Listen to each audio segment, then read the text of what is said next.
오늘은 여러분들하고 그런 얘기를 좀 해보고 싶었어요. 사실은 요새는 보면은 논문도 거짓말을 하거든요. 그러니까는 논문도 거짓말을 하는 세상에서 도대체 어떤 정보를 얻어야 되며, 또 아까 말씀드린 뭐 대학 교수라고 다 믿어야 되느냐, 또는 뭐 유명한 선생님이라고 다 믿어야 되느냐, 또는 뭐 방송에 자주 나온다고 믿어야 되느냐, 아니면 뭐 큰 병원이라고 믿어야 되느냐, 뭐 이런 복잡한 선택지가 있죠.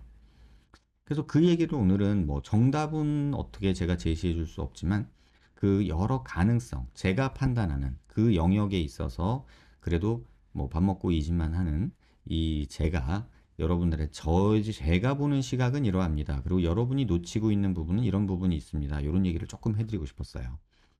주로는 댓글인데 한번 보면서 얘기를 해보죠. 양악수술하고 무턱 생겨서 맘 고생 중인데 어떤 사람 블로그 가봤더니 자기가 양악수술 잘했다고 하는 사진들이 죄다 무턱이네요. 무턱 만들면 얼굴이야 작아 보이겠죠. 더 못생겨 보여서 문제지. 거기서 수술한 건 아니지만 양악이 장땡인 줄 아는 의사들은 정신 좀 차렸으면 좋겠어요. 한 번 수술했다가 몇 년 동안 고생이네요. 이런 댓글을 달아주신 분이 있어요. 그러니까 뭐 여기 블로그 썼던 뭐 어떤 선생님을 비난하고 그러고 싶은 내용은 아니고 이 환자분 역시도 그분한테 수술 받은 건 아니에요. 근데 이 얘기를 제가 읽으면서 제가 느끼는 거를 말씀드리면 한 7, 8년 전이죠. 근 10년 전에 이제 지금은 없어진 병원이죠. 화이트 치과라고 그 치과 병원에서 양악 수술을 엄청나게 홍보하고 광고하고 막 진짜 뭐 그냥 지나가는 사람 붙잡아서 양악 수술을 시킬 정도로 엄청난 수술을 많이 했죠. 그러니까 굳이 양악이 필요 없는데도 양악을 해야 되고. 그래서 일반인들 사이에서는 어떤 그 이미지가 생겼냐면 성형 수술의 끝판왕. 양악을 하면은 뭐 옥돌매도 이뻐진다. 뭐 이것만 하면은 얼굴은 다 예뻐지고 갸름해진다. 막 이런 어떤 일반화 논리가 생기기 시작했어요. 이걸 마케팅이 만든 거거든요. 그래서 실제로 환자들 사이에서 끝판왕, 성형수술의 끝판왕은 양악이다. 뭐 이런 얘기가 만들어졌었어요.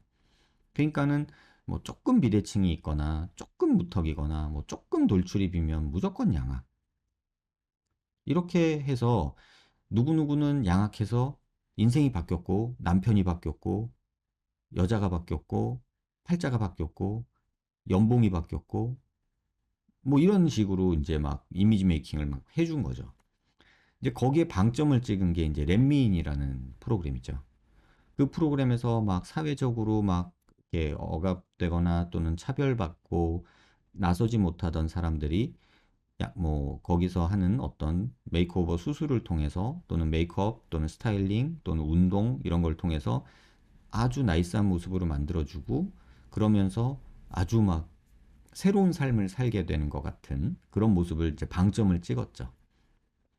그 시기가 어떻게 보면은 이런 양악 수술에 대해서 일반인들이 환상을 가지게 된 어떤 정점을 찍었던 시기 같아요. 그러니까 그런 시기에서 양악이 장땡이다. 이런 말들이 일반인들 사이에서도 있었고, 그래서 양악 수술을 하는 병원들이 막 우후죽순 생겨났어요. 그 당시에. 옛날에 제가 트레이닝 받던 시절만 해도 양악은 대학병원에서나 하는 거지 개업가에서 하기엔 너무 위험해. 뭐 이런 얘기들이 있었을 텐데. 근데 이제 막 우후죽순으로 막 생겨났죠. 그래서 양악하는 병원들이 엄청나게 늘어나고 수술도 엄청나게 해대면서 사망사고들도 나오고 또 엄청난 부작용들도 만드는 그 시기를 우리가 함께 겪었어요. 근데 그 당시에 만약에 양악 수술이 막 그렇게 성형 수술의 끝판왕 이런 상황에 이제 여론이 또는 마케팅으로 만들어진 그런 분위기가 막 창궐하던 시절에 양악 수술 함부로 하지 마세요 라고 누군가가 짖었다면 떠들었다면 그 소리는 그냥 묻혔을 거예요. 왜냐면 돈으로 한 달에 수억씩 써가지고 광고를 해대고 강남바닥에 돌아다니는 버스에는 전부 다 광고가 붙어 있었고 강남역 또는 압구정동 요런 데로 돌아다니는 버스에는 전부 다 성형외과 광고가 있었고 지하철에는 모두 성형외과 광고가 있던 시절이에요. 수술 전후. 뭐 심지어는 라디오 광고에서도 뭐 수술하고 인생이 바뀌었어요. 뭐 이런 얘기들이 나오던 시절이죠. 근데 그렇게 분위기가 다 만들어져 있는데 여러분 성형수술은 신중하세요. 여러분 돈 들여서 수술한다고 무조건 얼굴 작아지고 V라인 되는 거 아니에요. 양악 수술한다고 무조건 인생이 바뀌고 남자친구가 바꾸고 직장 연봉이 바뀌는 건 아니에요. 이런 얘기를 누군가 했다고 한번 생각을 해보세요. 그 얘기를 누가 들었겠어요? 아무도 듣지 않았죠. 왜? 사람들이 원하는 건 내 인생이 바뀌는 거고, 내 외모가 바뀌는 거고, 내 연봉이, 내 배우자가 바뀌는 환상을 갖고 있었기 때문이에요. 그래서 제가 블로그를 시작할 때 이제 이런 상황을 조금 뭐랄까 이미 벌어진 건 어떻게 할 수 없고 그걸 주워 담으려고 어떤 재건 수술을 시작하게 됐고 계획하는 분들한테 정확한 정보를 주고 그나마 한번 뭐 남이 듣던 말던 지져 놓자 떠들어 놓자 그러면 시간이 흘렀을 때 누군가 그걸 알아보고 한두 명이라도 본인 수술에 대해서 진지하게 고민해 본다면 도움이 되지 않겠나 이런 생각으로 시작을 했는데 한 10년 정도 하다 보니까 이게 과연 의미가 있었을까? 내가 들이는 시간과 노력과 어떤 그런 거에 비해서 이게 과연 의미가 있는 일인가? 라는 거에 어느 정도 살짝은 회의도 드는 것도 사실이에요. 그런데 지금도 뭐 양악수술이 최고고 내가 하는 수술이 최고고 이렇게 주장하시는 분들이 굉장히 많죠. 그래서 그런 부분들에 대해서 여러분도 항상 본인이 원하는 말을 해주는 것 말고 내가 이걸 가졌을 때, 뭐 예를 들면 이런 얘기를 해볼까요? 가장 흔한 마케팅 중에 하나인데, 자동차 마케팅 중에 그런 거 있죠. 월 29만 원이면 이 차를 소유하실 수 있어요. 이런 광고 한때 되게 많이 했었거든요. 지금은 어떤지 모르겠는데. 그때 제 기억에, 중형차, 그냥 중형 세단 자동차가, 월 29만 원이면은 내가 가질 수 있는 그런 광고들을 꽤 봤거든요. 그래서 제가 그 29만 원이라는 수치를 기억하는데 근데 일반적으로 생각하면 29만 원 정도면은 그 당시에 한 달 교통비 정도 되는 그런 돈이었어요. 그러면 일반 사람들이 한 달 교통비로 쓸 돈으로 내 차를 가질 수 있다? 솔깃하잖아요. 그러면 그 차를 갖고 싶어. 차가 있었으면 좋겠어. 그 사람한테 그 광고는 굉장히 메리트가 되고 그 광고는 굉장히 그 사람의 마음을 흔들 거예요. 그런데 그 이면에는 어떤 게 있냐면 차량 가격이 예를 들면 뭐 3천만 원인데 1,500만 원은 3년 후에 내세요. 그리고 1,500만 원에 대한 분할 그뭐 할부금을 뭐 3년 동안 내세요. 이렇게 된 거예요. 이거를 두고 어떤 사람은 빚을 전가한다고 야 1,500만 원 나중에 내면 3년 있다 그 차 중고값이 1,500이 안 되면 그러면은 실제로는 돈을 더 내야 되잖아요. 3년 있다 그 차를 팔아버리고 중고가로 팔아버리고 1,500만 원을 갚으면 그냥 뭐 한 달에 29만 원 내고 탄 게 되겠지만 근데 1,000만 원이 안 될 수도 있잖아요. 1,500만 원이. 그런 위험성에 대해서 누구도 찝어주지 않고 29만 원이면은 자동차를 내 걸 가져올 수 있다고 이렇게 생각하면서 그 차를 훅 계약을 하고 카드빚에 허덕이는 상황이 벌어지는 그런 일들이 벌어진다는 거죠. 수술도 약간 그런 게 있는 것 같아요. 무슨 수술하면 이렇게 돼. 뭐에는 무슨 수술. 뭐 이런 식으로 1대1 매칭하는 것들이 많죠. 얼굴에 지방이 많으세요? 얼굴 지방 흡입. 이중턱이세요? 턱 지방 흡입, 근육 묶기. 입이 나왔어요? 양악하세요. 또는 무턱이세요? 그러면 양악하세요.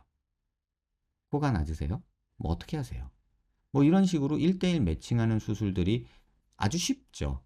그리고 나한테 마음속에 화살처럼 정확하게 표적을 타겟팅을 해서 찔러주죠. 그러니까 그 마음이 흔들릴 수밖에 없는 거예요. 광고 보면 그런 거 있죠. 뭐 보톡스 10,000원, 코필러 50,000원, 뭐 얼굴 처져서 고민인 사람한테 뭐 레이저 리프팅 10만 원. 그 정도면 해볼 만하지 않아요? 윤곽 주사 3만 원. 이건 뭐 그냥 저녁 한 끼 근사하게 먹을 거 참으면은 얼굴이 갸름해진다는데 해볼 만하지 않나요? 그러니까 이런 식으로 지금도 많은 마케팅들 활동들이 나타나고 있는데 사실 그 이면에는 또 다른 것들이 많죠. 어떤 안과에서 그런 광고를 했던 적이 있었어요. 라식 수술 비용이 부담이 되세요? 안경 하나 값이면 라식 수술을 할 수 있어요. 안경 값이 얼마냐? 30만 원. 그럼 30만 원 안경 하나 맞출 가격이면은 라식 수술하고 안경을 벗을 수 있다고? 세상에 이런 혜자스러운 게 어딨어요. 그래가지고 갔어요. 병원에 가면은 환자분 각막이 어쩌고 뭐 환자분 눈 상태가 어째서 비용이 이거가 추가돼요. 그래서 결국은 뭐 150만 원이에요. 뭐 이런 식으로 돼서 환자를 불러 모으는 이런 광고 마케팅 기법도 굉장히 많았죠. 그래서 중요한 거는 여러분이 원하는 내용을 말해주는 사람이 있다면 그 말해주는 거에 이면에 뭐가 있을지 한번 꺾어서 생각해 보세요.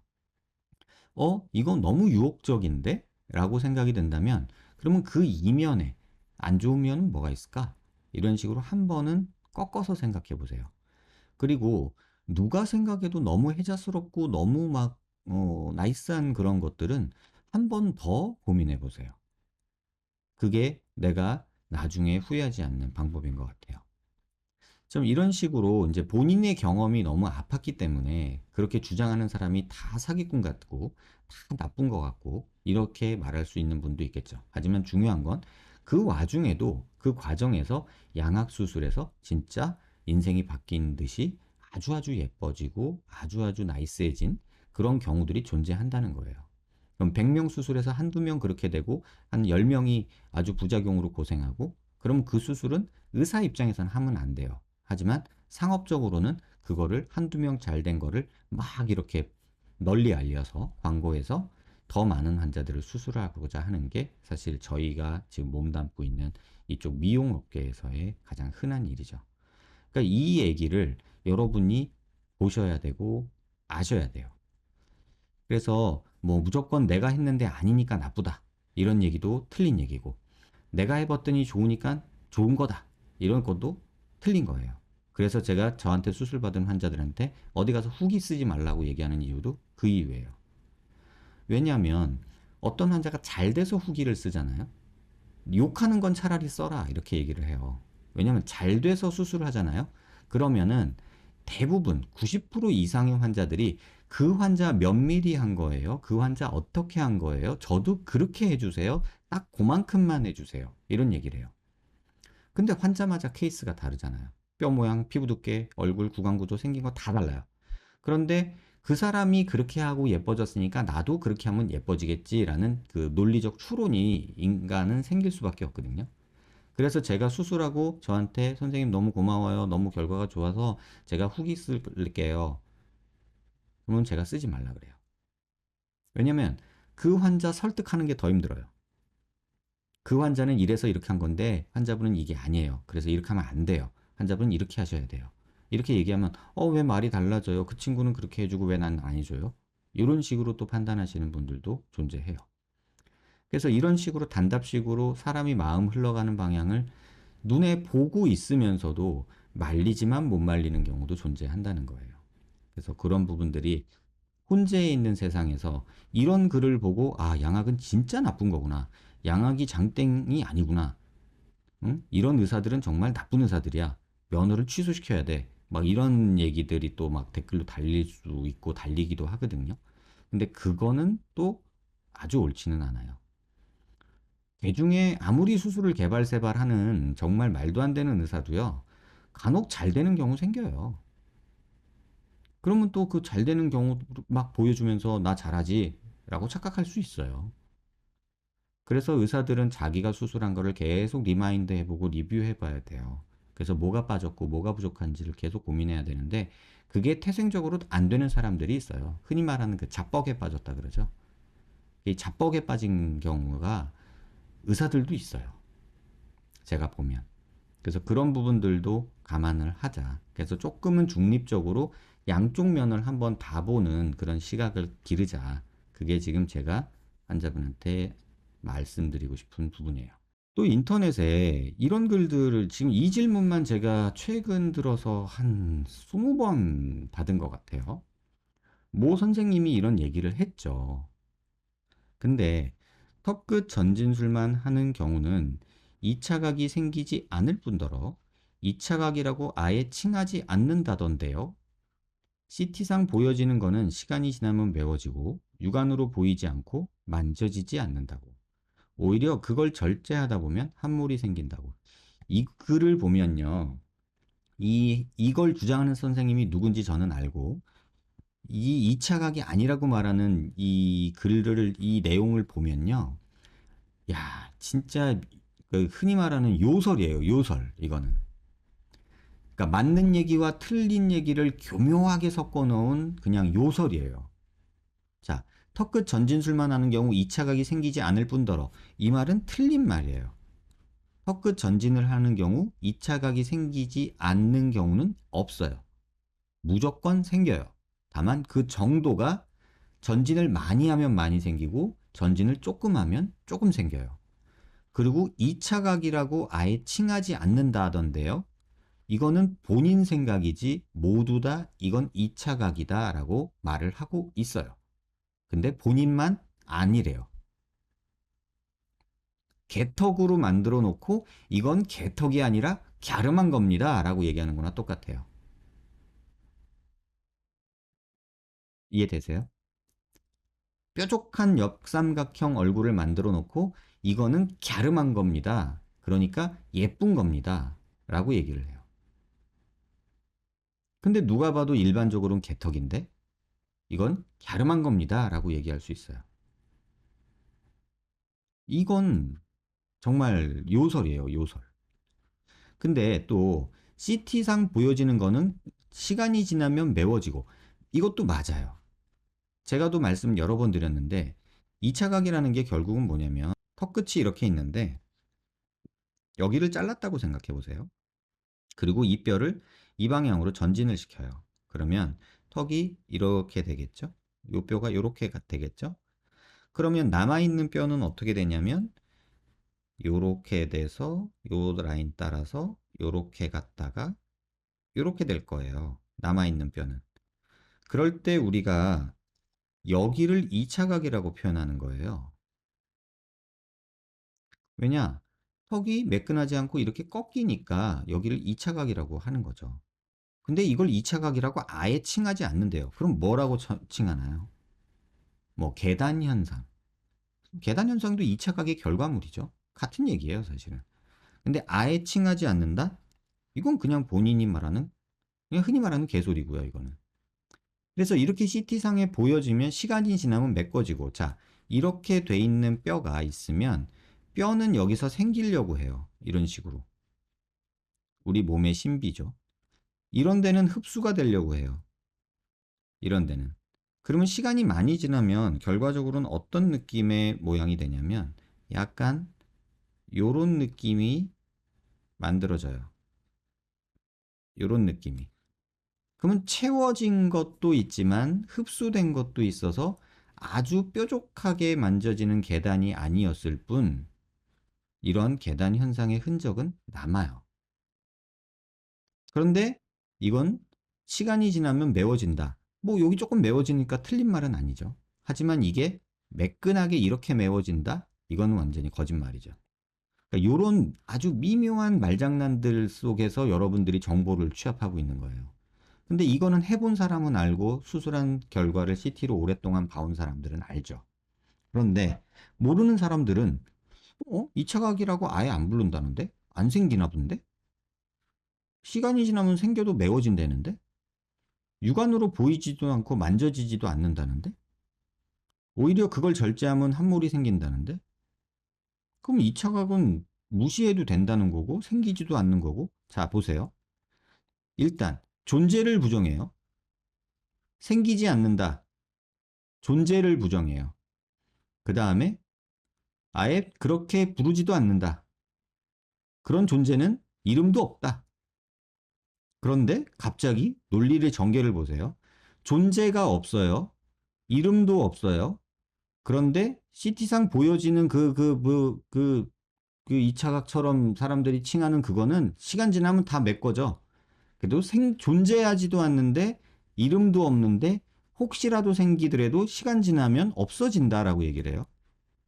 더군다나 눈으로 보이지도 않고 만져지지도 않아 라고 주장해요. 그러니까 이거는 손대면 오히려 손대는 놈이 나쁜 놈이야? 라고까지 얘기를 해요. 되게 이 논리를 보면은 진짜 요설꾼이에요. 정말 말장난 잘하는 사람이에요. 그래서 여러분한테 그걸 한번 보여드릴게요. 제가 CT를 한번 보여드릴게요. 더 주장을 하시는 선생님이 수술한 환자. 일전에 보여드렸죠. 이렇게 턱을 전진을 해놨어요. 그리고 본시멘트로 여기다가 이렇게 덕지덕지 이렇게 발라놓으셨어요. 그쵸? 그래서 재건 수술을 했거든요. 이 환자를. 그래서 오늘 안 그래도 한 달 반 경과를 보러 오셨어요. 그래서 요거를 한번 여러분들이 보고 한번 생각해 보자고요. 이게 저한테 오셨을 때 모습이고요. 그 다음에 이거는 재건 수술을 하기 전에 이 본시멘트 보형물을 제거하고 CT를 다시 찍어야 됐어요. 그래서 수술을 두 번에 나눴어요. 그리고 이 수술을 하자마자 CT를 찍고 보형물 제작을 하고 이틀, 3일 있다가 재건 수술을 한 모습이에요. 자, 이렇게 세 가지 모습을 한번 보면서 한번 얘기를 해볼게요. 이거를 뭐 2차 각이라고 할지 안 할지 여러분들이 한번 그냥 판단을 해보시면 좋을 것 같아요. 자, 여기 2차 각이 있나요? 없나요? 이 부분에. 그냥 뭐 편안하게 말씀 한번 같이 얘기해 보죠. 이 부분에 2차 각이 눈에 보이시나요? 안 보이시나요? 또는 이 부분에 2차 각이 있나요? 없나요? 뭐 단차라고 표현할 수도 있겠고요. 잘 보시면 뭐 여기도 매끈하진 않으니까 여기서 보시면 이렇게 갔다가 이렇게 튀어나오고 여기도 이렇게 갔다 이렇게 튀어나오고 여기도 이렇게 튀어나오고 그러니까 뭐 울퉁불퉁이라고 말할 수도 있겠지만 어쨌든 간에 여기서는 최소한 이렇게 각이 뭐 단차가 있으니까 2차 각이라고 얘기할 수 있겠죠. 근데 이제 이 환자에서 여기 본시멘트 떡칠해 놓은 거를 떼봤어요. 자, 그럼 여기는 2차 각인가요? 아닌가요? 자, 여기는 2차 각인가요? 아닌가요? 제가 좀 그려볼까요? 여기 이렇게 됐다가 이렇게 됐다가 이렇게 됐어요. 자, 이거를 어떻게 뭐라고 부를까요? 이거 수술하고 1년 넘은 CT예요. 그럼 이걸 2차 각으로 부를 거냐, 안 부를 거냐? 뭐 사람마다 얘기는 다를 수 있겠죠. 저건 2차 각이 아니야. 턱끝 전진하면 당연히 생기는 약간의 그 뼈의 그 모식이야. 이렇게 말할 수 있어요. 근데 일반적으로는 저거를 2차 각이라고 하죠. 저런 상태를. 그런데 존재 자체가 없다고 얘기를 해요. 그러면 이게 육안으로 보이냐 안 보이냐 그 얘기도 한번 해볼게요. 그럼 이 환자에서의 실질적으로 턱의 모습이에요. 자, 육안으로 보이세요 안 보이세요? 이게 이게 보이세요 안 보이세요?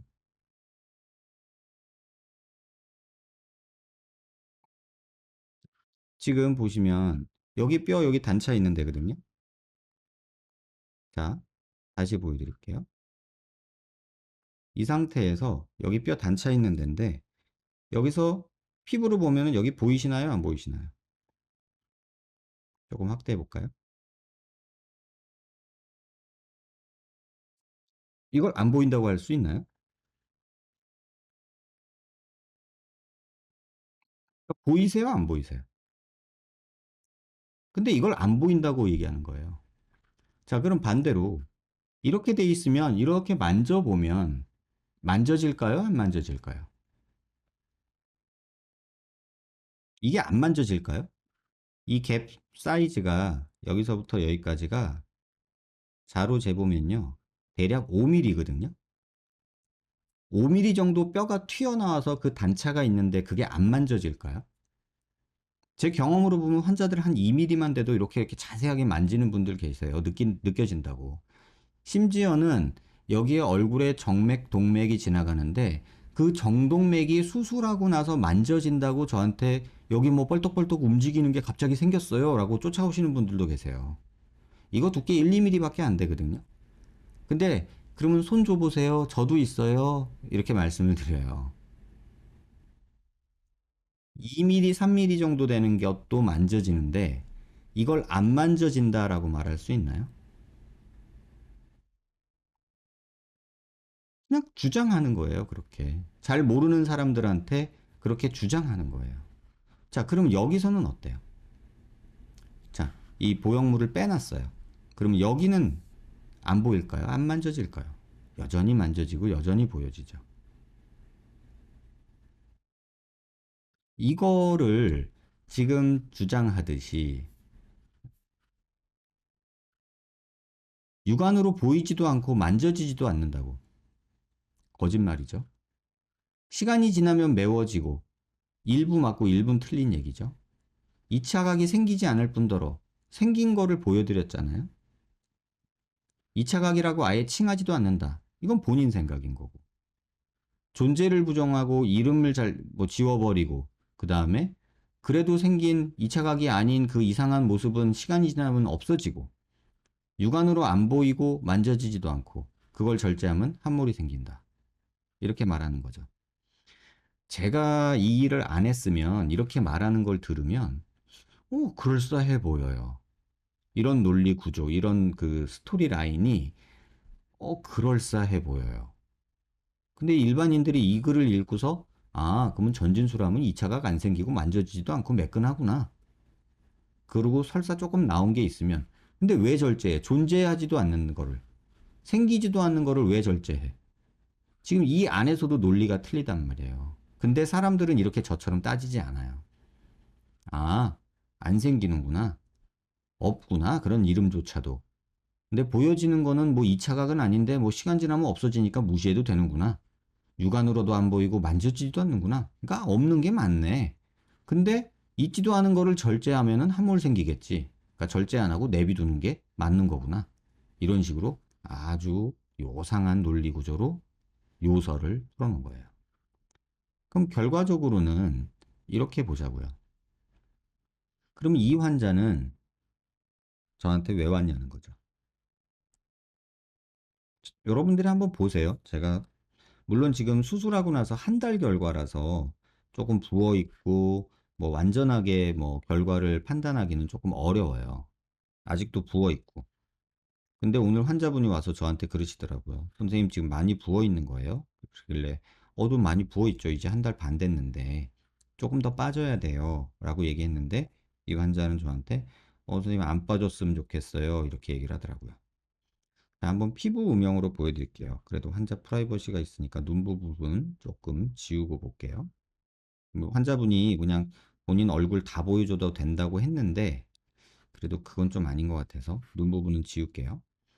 자, 한번 피부 음영을 한번 보시죠. 그러니까 이걸 갸름하다고 말할 수 있죠. 뾰족하니 갸름하다라고 말할 수 있죠.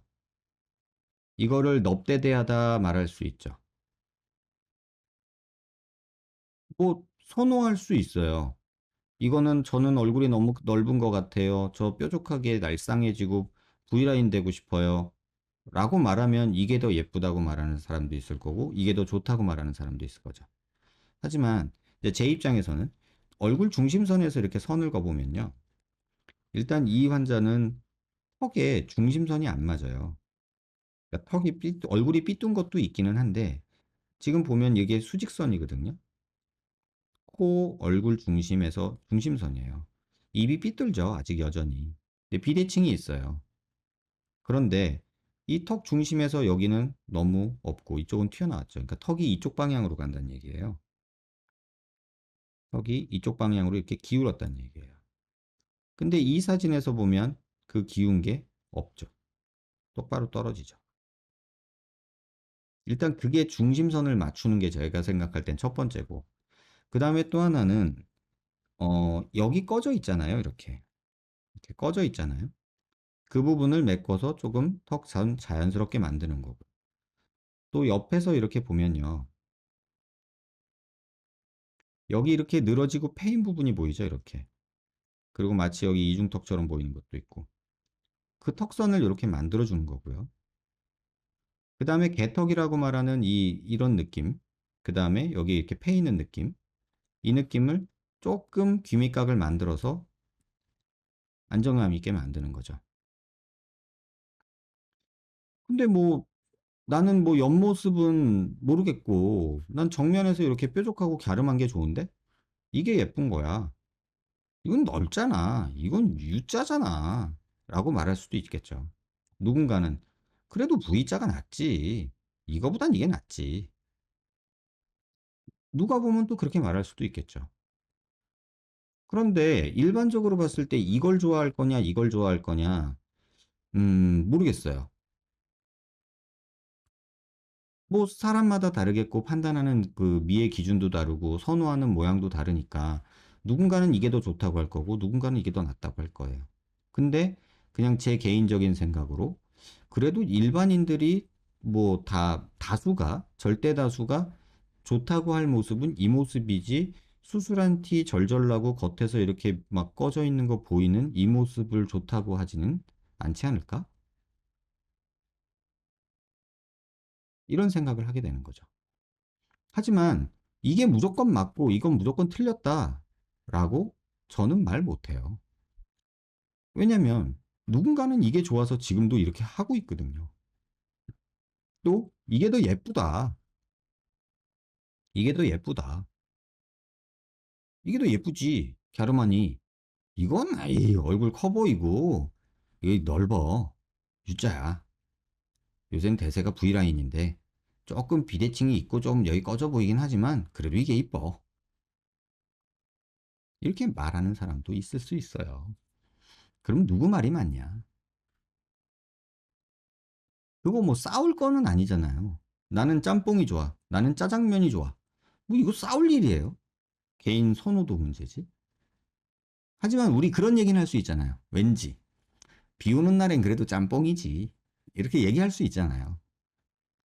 그러니까 그런 어떤 그 일반적인 선호도는 있을 수 있겠지만 저는 이게 조금 더 일반적이고 정상적이라고 판단하는 사람이고 어떤 선생님이나 또 어떤 환자는 이게 정상적이고 이게 더 예쁘다. 라고 말할 수도 있겠죠.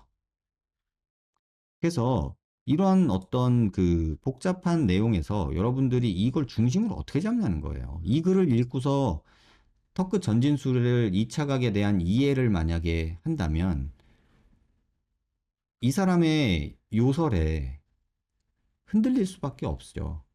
그러니까 이런 식으로 저한테 이 내용을 가지고 팩트 체크를 해달라.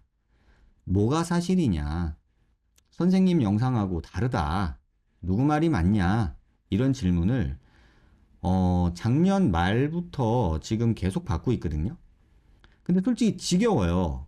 왜냐면 같은 질문을 20번, 30번 뭐 유튜브 방송에서 뭐 비대면 상담에서 대면 상담에서 계속 하고 있다고 생각해 보세요.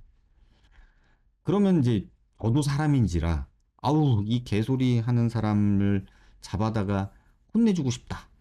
또는 아우 그 개소리 하는 사람하고 진짜 어 대면 토론을 해서라도 여러분들한테 정확한 얘기를 해주고 싶고 묵사발을 시켜버리고 싶다. 뭐 이런 생각도 들 수 있죠. 근데 사실은 관심이 없어요. 왜냐하면 세상에는 자기 주장을 저런 식으로 풀어가는 요설을 풀거나 또는 약간 특이한 주장을 하는 사람들이 굉장히 많기 때문에 내가 무슨 암행어사 정의의 사도도 아니고 그런 사람들을 때려잡으러 다니고 뭐 이런 짓을 하고 싶은 생각은 전혀 없어요. 다만 이런 생각에 휘둘리면서 잘못된 판단을 하는 환자들이 많아지는 거는 조금은 막고 싶어요. 전에도 한번 말씀드렸지만 저런 식으로 주장하면서 저런 환자들을 계속 만들어내면 저 입장에선 좋다니까요. 아니 뭐 환자를 그러니까 공급해 주잖아요. 환자를. 그러니까 그렇게 생각하면 어떻게 보면 저한테 고마운 사람일 수도 있는 거예요. 저런 요설하면서 수술을 저렇게 해주면. 근데 입장 바꿔놓으면 저런 환자를 만드는 거를 본인이 모르지 않는다는 거죠. 애써 외면하는 것뿐. 그래서 그런 경우도 보면서 아, 의사의 인격적인 문제도 참 한번 생각해 볼 부분이 있구나. 왜 본인이 보여지는 거를 아니라고 얘기하지? 그래서 그런 부분들이 조금은 느껴졌고, 그래서 이런 글을 보면, 일반인들이 보면 얼마나 혼돈스러울까. 또 혼돈스러워 하시는 분들이 저한테 이렇게 질문을 주면 또 얼마나 또 머리 아플까. 이런 생각이 들어요. 자, 이런 또 얘기도 계속 나오죠. 선생님, 양악하면 턱이 들어가기도 하지만 중안면부를 나오게도 하는 게 양악인데요. 여러분, 중안면부를 나오게 하는 게 양악이라고 생각하세요? 이렇게 생각하시는 분들 꽤 많고 이렇게 말씀하시는 분 많거든요. 이걸 참 어떻게 설명할까라고 생각을 하다가, 여러분, 중안면부라는 데가 어디죠? 그러면 중안면부라는 말을 하려면 중안면부가 어딘지부터 알아야 되잖아요. 그러면 대충 그냥 뭐 우리 그냥 뭐 공부 안 하고 뭐 잘 모르는 사람도 뭐 눈부터 윗입술 정도가 뭐 중안면부 아닐까. 여기서부터 여기까지. 뭐 이런 얘기 할 수 있잖아요.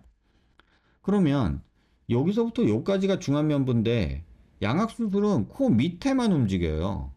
그러면 중안면부라는 영역에서 밑에 있는 3분의 1만 영향을 받는 수술이 양악수술이에요. 그래서 여기를 수술하는 경우도 있고 중안면부 여기를 수술하는 경우도 있고 이렇게 수술하는 경우도 있고 루포 1, 2, 3라고 해서 수술 방법이 세 가지가 있다고 그랬잖아요. 근데 우리가 미용 목적으로 하는 거는 여기만 한다. 그러면은 중안면부 중에서 밑에 3분의 1 정도만 조금 움직이는 건데 이게 중안면부가 나오는 수술이냐? 라고 되묻고 싶은 거죠. 근데 지금도 인터넷상에서는 중안면부가 꺼져 있으니까 양악수술을 합시다 라고 말하는 경우가 있죠. 그럼 이거는 3분의 1은 맞고 3분의 2는 틀린 말이에요. 그렇잖아요. 중안면부는 여기서부터 여기까지인데 양악수술은 여기만 움직여. 물론 턱도 움직이지만 중안면부 안에서는. 그러면 3분의 1은 맞고 3분의 2는 틀린 말이잖아요. 그럼 이거 일반인들이 어떻게 이해하냐는 거죠. 아, 누구는 양악하면은 중안면부가 나온다 그러고, 누구는 양악했는데 중안면부 나오긴커녕 입만 나왔다. 뭐 이렇게 얘기하는 사람들도 있고, 코만 낮아졌다. 뭐 이렇게 얘기하는 사람들도 후기들 찾아보면 있어요. 그런데 어떤 선생님이, 양악을 주로 하시는 선생님이 중안면부가 꺼져 있으면 양악 수술해서 빼줘야지 라는 주장을 하실 수 있죠. 근데 이게 과연 틀린 말이냐? 3분의 1은 맞고 3분의 2는 틀리다는 거예요. 근데 이걸 여러분들이, 일반인들이 어떻게 이해하고 넘어갈 수 있겠냐는 거죠. 그러니까 이런 질문들이 계속 나오는 거죠. 블로그나 유튜브나 이런 댓글에서 나오는 질문들의 한 70%, 80%는 어떤 다른 영상 또는 블로그 글, 다른 선생님들이 말하는 주장을 가지고 와서, 아니 그렇다던데 왜 선생님은 다르게 얘기하세요? 이런 얘기를 하는 경우가 거의 반수 이상이에요. 그래서 이건 3분의 1만 맞고 3분의 2는 틀린 얘기예요. 엄밀히 숫자로 얘기하면. 그래서 이해를 하시면 제가 왜 이렇게 말하는지 알 거예요. 근데 이해를 못한 채로 말만 들으면, 아이 이놈들 의사들 왜 말이 다 달라. 누구 말을 믿어야 돼. 알면 할수록 혼돈스럽고 어려워지죠. 이 영상의 이제 이 내용이 뭐냐면, 지난주에 이제 윤곽수술하고서 교합이 틀어져서 치과를 갔더니 양악을 해라 이렇게 얘기했대요. 자, 단독으로 동영상 만들어주시고 너무 감사드립니다. 너무 감사드려서 몸둘 바를 모르겠어요. 제가 수술한 병원에서 체부가 전혀 붙지 않은 큰 갭을 만들어놔서 아예 안 씹고 입도 과하지 않을 정도로만 벌리고 살았어요. 수다는 많이 떨었지만, 그러니까 입을 안 벌린 거예요. 윤곽수술하고. 근육 문제인 거 몰랐을 때 진짜 양악해야 되는 줄 알고 병원비 100가입 가까이 쓰고 있었거든요. 대학병원 구강외과 가니까 양악해야 한다고 할 정도로 좀 심하게 틀어졌는데 근육 문제라고 말씀하시니 마음이 놓이네요. 입은 손가락 3개 정도까지 들어가는데 아직도 교합은 틀어져 있지만 아침에 일어나면 아주 미세하게 조금씩 나아져 있는 것 같더라고요. 일단 근육이 제자리로 돌아올 때까지 지켜봐야겠어요. 원장님 덕분에 마음이 놓이네요. 감사합니다. 윤곽수술하고 교합이 틀어졌다 이렇게 주장하시는 분들 글들이 인터넷에 조금 있거든요. 있어요. 그럼 이렇게 말씀을 드려볼게요. 여러분들 이렇게 컨디션이 안 좋아서 그 막 몸이 부을 때 있죠. 그러면 잇몸도 붓잖아요. 그러면 이가 들뜬 느낌 이런 거 얘기 들어보셨죠? 이가 들뜬 느낌이 교합이 안 맞아요. 교합이라는 거는 윗니 아랫니가 딱 맞아야 되는 건데 이가 들뜬 느낌이라는 걸 우리는 어떤 때 느끼냐면 이가 부어서 어느 쪽 이빨이 먼저 닿는 느낌이 드는 거예요. 그러면 이게 치아 위치가 바뀐 거예요? 잇몸이 부어서 그렇게 느껴지는 거예요. 아주 오묘하죠. 교합이 틀어진 건 아니에요. 단지 내가 잇몸이 부어서 일시적으로 그렇게 느끼는 거예요. 근데 입을 벌리고 닫는 과정이 이런 식으로 이렇게 딱 맞아야 되는데 이걸 근육이 한단 말이에요. 근데 윤곽 수술이라는 거는 근육 위치가 바뀌는 수술이에요. 그러면 얘네들이 정신을 차리고 제자리에서 움직여야 되는데 그게 안 된 채로 얘가 자꾸 찌그덕찌그덕 거리면서 입은 벌렸다 닫았다 연습을 안 하고 움직이지 않고 그냥 쫑알쫑알쫑알 수다만 떨었다고 얘기하시잖아요. 그런 경우에 대학병원에 그 상태로 갔더니 야, 너 교합이 너무 많이 틀어졌는데 양악해야 돼. 또는 어느 병원 갔더니 너 교합이 틀어졌으니까 너 지금 뭐 해야 돼. 뭐 도수 치료를 해서 이걸 맞춰줘야 돼. 여러 가지 얘기할 수 있겠죠. 당장 안 맞는 건 사실이고, 그죠? 당장 교합이 안 맞는 건 사실이고 눈에 보이는 사실이고 누구나 동감하는 사실이지만 그 원인에 대해서는 다양하게 얘기를 하고 치료 방법도 다양하게 얘기를 할 수 있겠죠. 그런데 그냥 입 잘 벌리고 밥 먹고 떠들고 하다 보면 저절로 좋아져 있는 나를 발견할 것을 한의원 가서 침 맞고 도수 치료하고 양악 수술까지 하는 상황까지 벌어진다면 조급한 마음에 또는 이해가 없어서 환자한테는 괜히 돈 버리고 시간 버리고 일을 수습하는 게 아니라 일을 널 확장시키는 거잖아요. 근데 이걸 어떻게 믿겠어요? 대학병원에 갔는데도 그렇다는데 대학병원 그러면 우리한테는 거의 뭐 파이널 디시전이잖아요. 근데 실제로 대학병원에서도 경험 없는 의사가 환자를 보고 있는 것도 현실이잖아요. 그래서 대학병원 갔더니 양악하란다. 뭐 여기저기 갔는데 양악하란다. 이런 일들 굉장히 많죠. 자, 윤곽수술하고 교합이 틀어질 수 있어요. 하지만 그거는 일시적이다라는 게 문제고 중요한 거는 입을 잘 벌리고 움직이고 씹고 하다 보면 저절로 좋아진다. 왜? 윤곽수술은 교합을 바꾸는 수술이 아니기 때문에. 그래서 뭐 윤곽수술하고 교합이 틀어졌어요. 그러면 에이 그럴 리 없어요. 그러면 아니 이 사람 내가 진짜 그렇다는데 대학병원에서 진단까지 받았는데 왜 넌 아니라고 그러냐 이러면서 저한테 막 타박하고 막 소리 나는 선생님 사람들도 있어요. 환자분들도. 그러면 양악을 해 그거를 그건 막아주고 싶단 말이에요. 근데 욕 먹으면서 그걸 막는 것도 사실은 쉽지는 않겠죠. 이런 부분도 한번 생각해 보시고요. 환자는 이뻐지고 싶은 욕망, 의사는 돈이 벌리니 마다할 이유가 없고, 그래서 불필요한 수술이 생기는 듯해요. 양심적인 전문의가 이거는 이래서 안 된다 하지 마라 하면 하지 말아야 하는데, 사람 마음이 누구 모모에서 완전 예뻐졌다 이러면 따라서 하고 싶고, 비포 애프터 광고도 많이 하잖아요. 그런 영상 보면서 눈이 커지긴 하더라고요. 일단 외모가 수려하면 대우가 달라지다 보니 공허함을 외모에서 채우기보다는 스스로의 내면의 만족에서 찾아야 할 텐데 쉽지 않네요. 너무나 솔직하고 너무나 문제를 정확히 보고 계시고 정확히 이해하고 계신 분이죠. 그래서 이런 경우들을 보면 정말 이렇게 판단하시는 아주 객관적으로 판단하시는 분도 존재한다. 이렇게 볼 수 있죠. 이게 우리의 모습이고 여러분의 모습이고 제가 속해 있는 이 성형외과 의사 집단의 모습이기도 해요. 그래서 이런 부분들에 대해서 누구를 욕하고 누구를 탓할 수 있을까?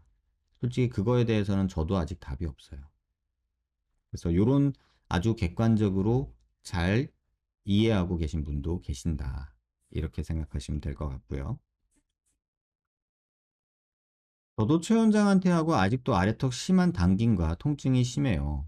수술 직후에도 이건 너무 심하게 아픈 거 아니냐며 문제 있는 거 아니냐 했다가 큰 소리 만들고 수술한 지 3년째인데 광대엽 실밥 아직도 튀어나와 있어요. 고름도 나오고 쭉직고를 뽑으려는데 안 뽑혀요. 옆으로 누워 자는 것도 힘들고.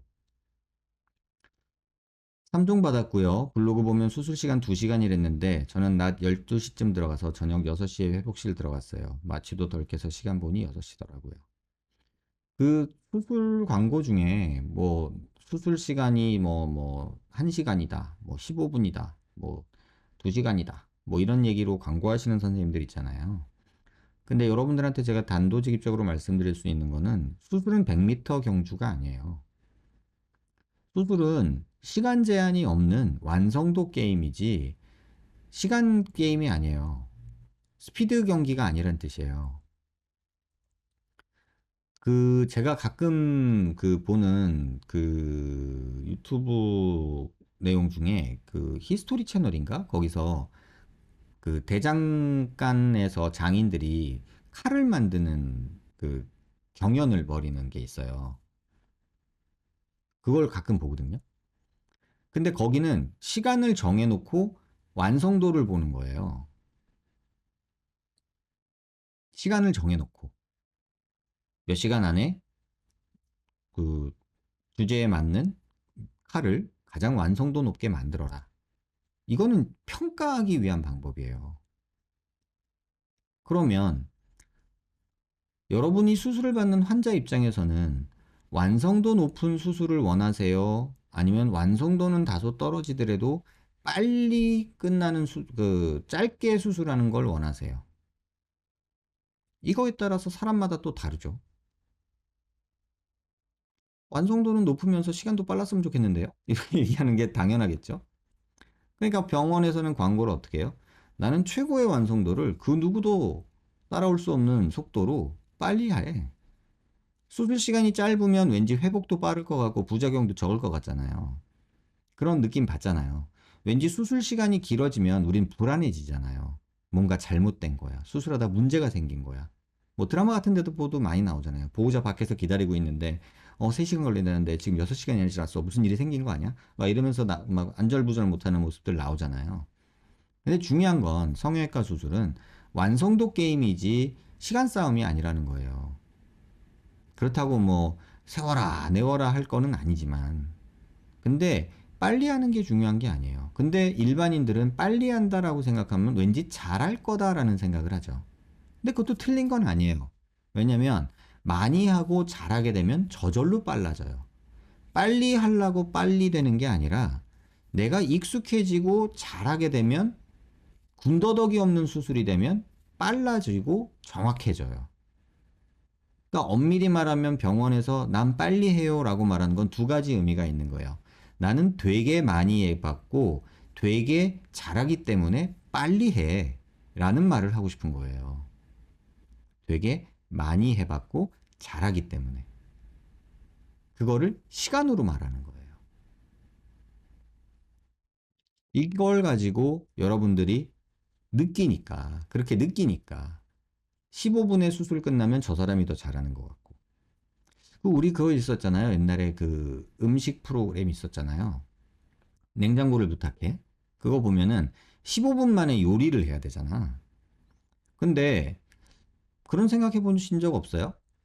15분이 아니라 30분이었으면 누가 더 잘할 것 같고, 저거는 순발력 게임이고, 뭐, 어떤 그런 거지.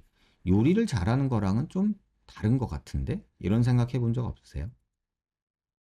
전 그런 생각 하거든요.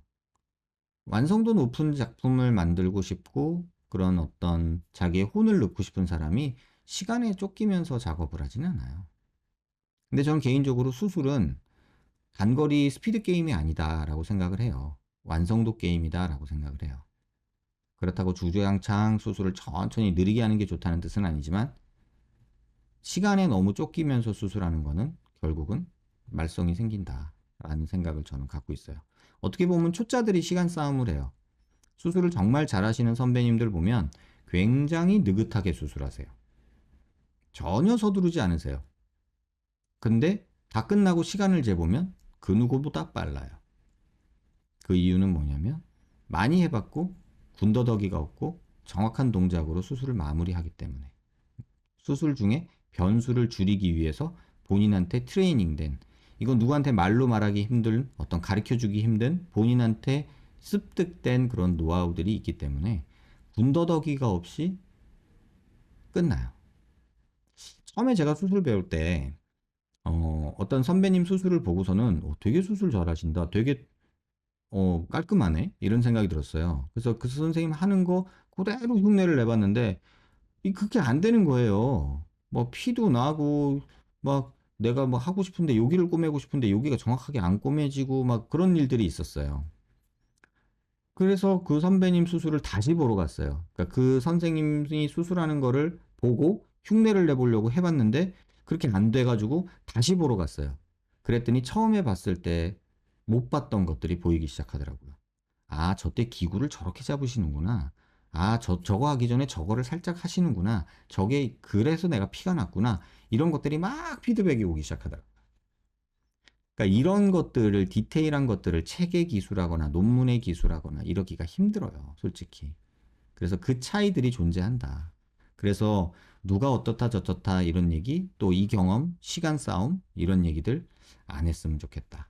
라는 생각이 들고 요거가 여러분들을 만약에 꼬시는 내가 저 병원을 선택하는 이유가 된다면 저는 좀 말리고 싶습니다. 이렇게 말씀을 드릴게요.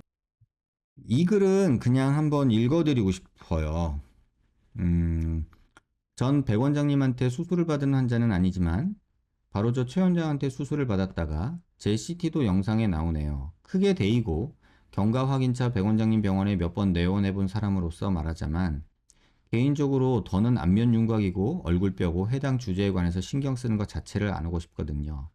저는 부작용이라기보다는 효과 없는 재수술로 괜히 뼈 사이에 갭만 만들고 끝난 타입이라 어찌 보면 다행이라 위안할 수도 있는 정도로 끝난 경우인데 지금도 마찬가지지만 이거에 전전긍긍하며 보냈던 시간이고 감정 소모고 아쉬운 걸 떠나서 그게 너무 힘들었으니까.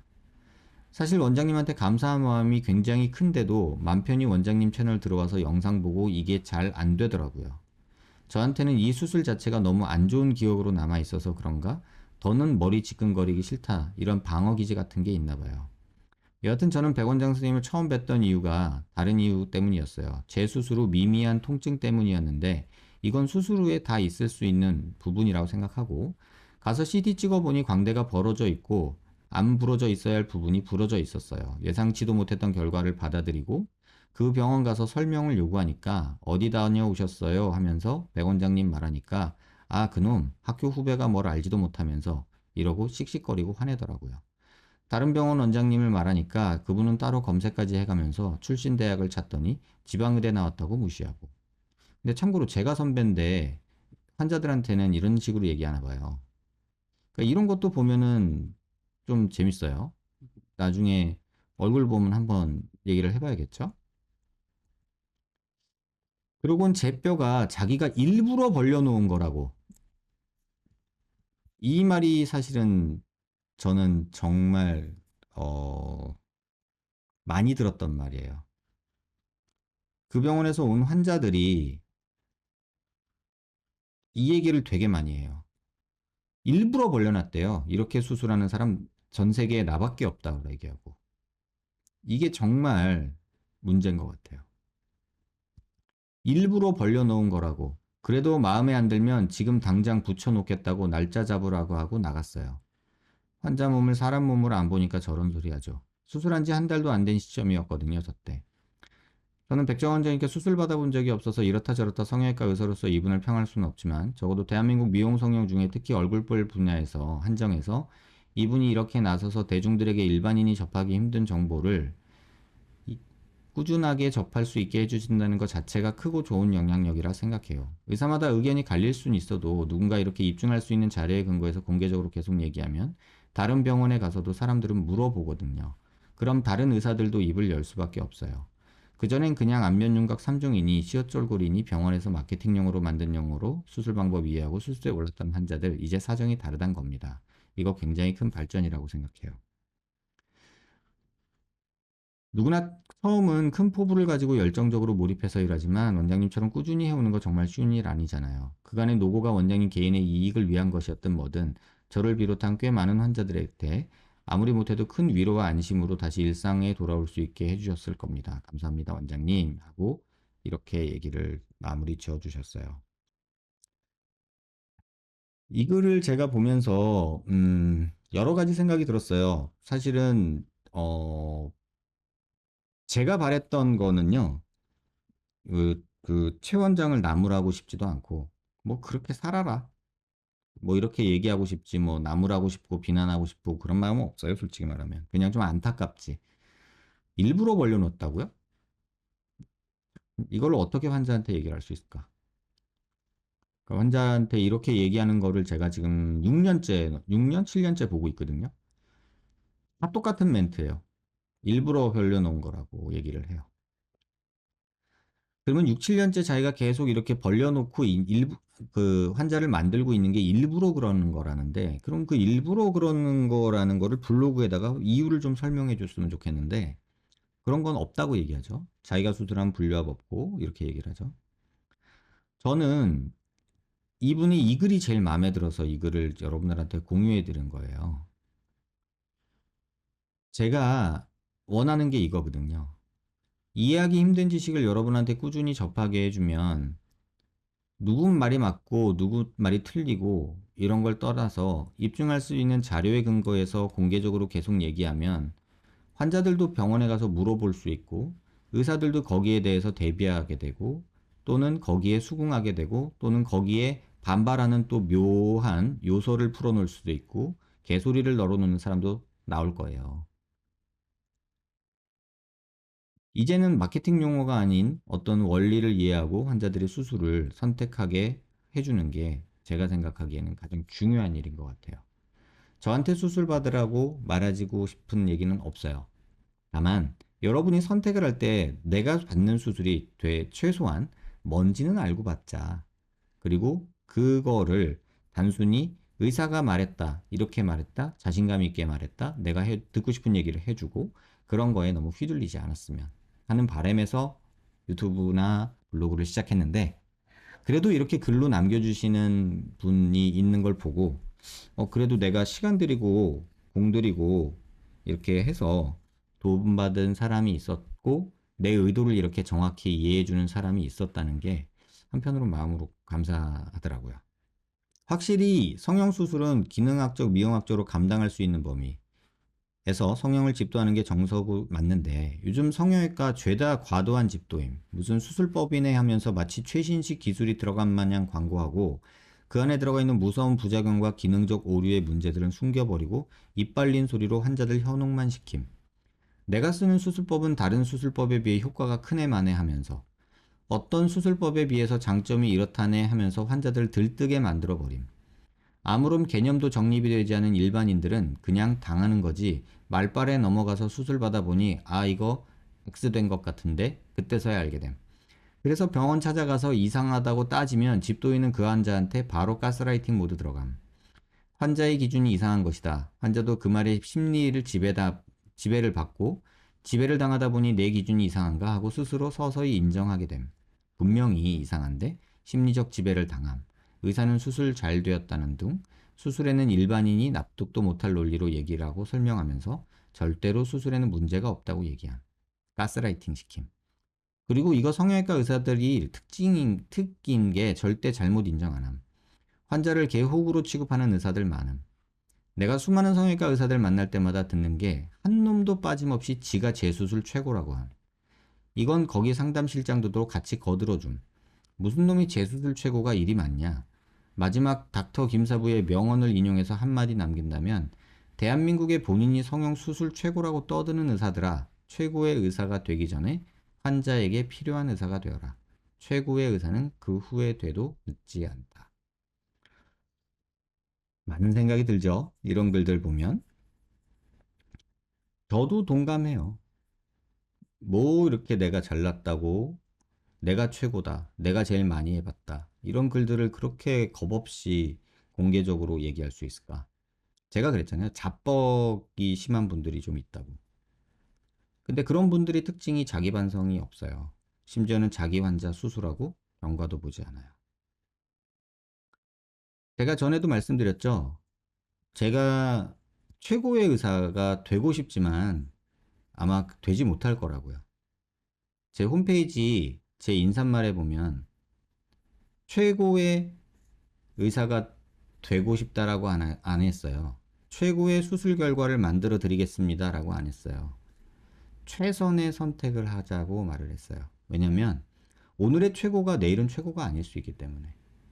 그리고 나 스스로도 계속해서 수술이라는 게 변해가고 발전해 나가기 때문에 지금 내가 최고라고 말할 수 있는 순간은 있을까? 저는 없을 것 같아요. 근데 내가 제일 잘한다, 내가 제일 많이 해봤다, 내가 최고다 이렇게 말하는 의사들이 지금 여기 글 써주신 분처럼 너무 많죠. 저 역시도 그 부분에 대해서 통감하고 있어요. 제 후배지만 자기가 최고라고 말해요. 전 세계에서 이렇게 수술할 수 있는 사람 자기밖에 없대요. 그 자신감은 어디서 나올까? 때론 부럽기도 해요. 내가 제일 많이 해봤을 거예요. 이렇게 말하는 사람들도 있죠. 저 자신감은 어디서 나오는 걸까? 아니, 때론 부럽기도 해요. 전 기본적으로 그래요. 저희 애한테도 하는 말인데, 네가 어, 남들보다 잘났다고 자만하지 말아라 라고 얘기를 해요. 너보다 잘난 사람은 세상에 꼭 존재한다. 그리고 남들보다 못하다고 열등감 가지지 말아라. 그냥 너는 네가 할 수 있는 최선을 하면 그걸로 만족해라. 최고가 아니면 어떠냐. 이런 얘기를 저는 제 아이한테 하거든요. 저 스스로도 그래요. 어떻게 제가 최고겠어요. 저보다 똑똑하고 난다긴다 하고 열심히 사는 분들 얼마나 많은데. 전 주말엔 너무 마음적으로도 힘들고 몸적으로도 힘들어서 응? 텐트 치고 놀고 삽질하고 그러면서 저 스스로를 달래야 되는 사람이거든요. 그만큼 강하지 못하고 그만큼 뭐랄까 간단하지 못하단 말이에요. 그래서 저 자신을 달래러 저는 가는 거거든요. 저 자신을 위로하러. 어떻게 보면. 그런데 어떻게 최고란 말을 쓸 수가 있을까? 근데 저렇게 최고라고 쓸 수 있는 사람들은 둘 중에 하나인 것 같아요. 근자감이라고 하죠. 근거 없는 자존심, 근자감 또는 자뻑 이런 단어 쓰잖아요. 자뻑은 좀 옛날 단어인 것 같아요. 저 때는 많이 썼던 단어인데 요새는 근자감이라는 단어도 많이 쓰더라고요. 그 근거를 보여주시면 돼요. 그러면 다 머리 숙여 인정할 수 있는 상황이 오겠죠. 그리고 평가는 본인이 하는 게 아니에요. 남이 해주는 거지. 그러니까 뭐 내가 최고다, 내가 잘났다 이런 얘기는 솔직히 낯간지러우니까 동료 의사들 사이에서는 좀 안 했으면 좋겠다. 근데 동료 의사들 사이에서도 아니고 공개된 온라인 블로그나 이런 곳에서 그런 글들을 많이 쓰는 분들이 꽤나 있다는 게 저 역시도 이런 부분에 동감을 하죠. 근데 한 가지 말씀드리고 싶은 건 있는데, 음, 성형외과 의사들 특징인 게 절대 잘못 인정 안 함. 요거 있죠. 이 말 맞기도 하고 틀리기도 해요. 솔직히 말하면. 이게 뭐냐면요. 여러분들은 어떻게 생각하실지 모르겠지만 환자가 문제가 생기면 의사는 다리 뻗고 잘 것 같으세요? 환자가 뭐 염증이 나서 고생하거나 또는 뭐 부작용이 생겨서 고생을 하거나 또는 결과가 마음에 안 들어서 고생을 하거나 뭐 이런 경우 있잖아요. 없을 수 없거든요. 그런데 그러면 의사는 마음 편할 것 같으세요? 내 몸땡이 아닌데 뭐 돈 받았잖아. 뭐 지가 어떻게 되든 말든 이렇게 생각할 것 같으세요? 물론 그런 사람들도 있을 수 있어요. 하지만 제 주변의 대다수의 성형외과 의사들은 그런 일이 생겼을 때 본인도 우울해하고 본인도 힘들어하고 본인도 괴로워하고 밤잠 설치는 친구도 있어요. 그런데 우리나라 이 상황상 미안합니다라는 단어를 말하기가 정말 어렵대요. 그래서 한때 그런 얘기가 나왔어요. 쏘리 할 수 있는 분위기를 만들자. 이게 쏘리라는 단어 아세요? 한국말로 뭐죠? I'm sorry 이거 뭐죠? 미안합니다. 전에도 한번 방송에서 말씀드렸던 적이 있는데 우리말로 번역을 하면 I'm sorry 그러면은 이거는 미안합니다잖아요. 근데 영어로 sorry는요. 유감입니다예요. 내가 잘못해서 미안합니다 할 때는 apologize라는 단어를 쓰죠. 사과드립니다. sorry라는 거는 야 너희 아버지가 노환으로 돌아가셨다며 I'm sorry야 이렇게 얘기를 해요. 미안하다 얘기를 하지 않아요. 그거는 유감이다. 너 부모님이 많이 아프시다며? 아, 유감이다. I'm sorry. 이렇게 얘기를 하죠. 근데 한국말에서의 미안합니다는 사죄의 의미가 강해요. 그래서 I'm sorry 할 수 있는 분위기를 만들자. 이게 환자와 의사 간에 같이 고민되고 같이 속상한 일이 발생한 거지. 의사는 다리 편에게 아유 내 몸 땡이 아닌데 뭐 아유 돈 받았으면 됐지 뭐 잘못될 수도 있지 뭐 지가 죽든 살든 뭐 이렇게 하는 의사 제 주변에 없어요. 환자가 아프면 의사도 아파요. 그래서 I'm sorry라고 하고 싶은데 한국 사람들은 I'm sorry가 죄송합니다가 돼요. 유감입니다가 아니라. 그러면 이 새끼 봐라. 뭐 잘못했지 너. 너 뭔가를 나한테 속이고 있어. 너 뭔가를 나한테 잘못하고 있는 거야. 나 소송 걸 거야. 빨리 불어. 딱 이 모드로 변신돼요. 그렇게 되기 때문에 방어 진료 또는 나 자신을 보호하기 위한 또는 의사도 사람이잖아요. 내 직장, 내 직업, 내 가족, 내 직원 다 지켜야 돼요. 뭐 환자만 직장 있고 뭐 의사는 뭐 병원에서 맨날 놀고 먹나요? 그냥 가만히 있으면 뭐 돼지도 돈 떨어지듯이 떨어지나요? 근데 I'm sorry라는 거 나도 최선을 다했지만 결과가 나도 마음에 안 들고 환자도 마음에 안 드는 이 상황이 유감입니다 라고 말하기가 굉장히 힘들다는 거예요. 그래서 I'm sorry. 우리 같이 sorry 해야 돼. 우리 같이 속상해야 돼. 그리고 벌어진 일을 같이 해결해야 돼. 라고 생각해야 되는데 I'm sorry 하는 순간 이 새끼는 나한테 뭐 잘못한 것 같아. 이렇게 받아들이는 사회 분위기가 만들어졌기 때문에 의사들은 법정에서 아니 미안하다고 사과했잖아. 인정했잖아. 왜 말 바꿔? 이런 소리 듣는 거에 기겁을 떠는 거예요. 그래서 그런 거에 대한 칼럼을 제가 본 적이 있어요. 그 의료분쟁조정위원회에 계신 어떤 윤리하시는 분이. 근데 그 말이 저는 참 동감되더라고요. 제가 환자들한테도 제가 수술하고도 문제 생기는 환자들 없지 않잖아요. 지지난주, 4주 전, 한 달 전에 수술한 환자인데, 코 수술한 환자인데, 멀쩡하게 잘 있다가 2주 있다 왔는데, 콧등에 피가 고이고, 코 여기에 점막이 이렇게 터져서 와왔어요. 근데 보니까 이제 고여있던 피가 나온 거예요. 그래서 이제 짜주고 꺼져 넣어놓고 요거 한 2, 3일만 불편해도 참읍시다. 이렇게 하고서는 말짱이 끝났어요. 근데 힘들죠? 다시 막아야 돼서 걱정돼요. 그래도 요거 좀 참고 견뎌야 돼요. 제가 이렇게 얘기를 하거든요. 아이 속상해 그래요 저는. 아이 속상해 그냥 넘어가지 이게 왜 이렇게 말썽을 부리냐.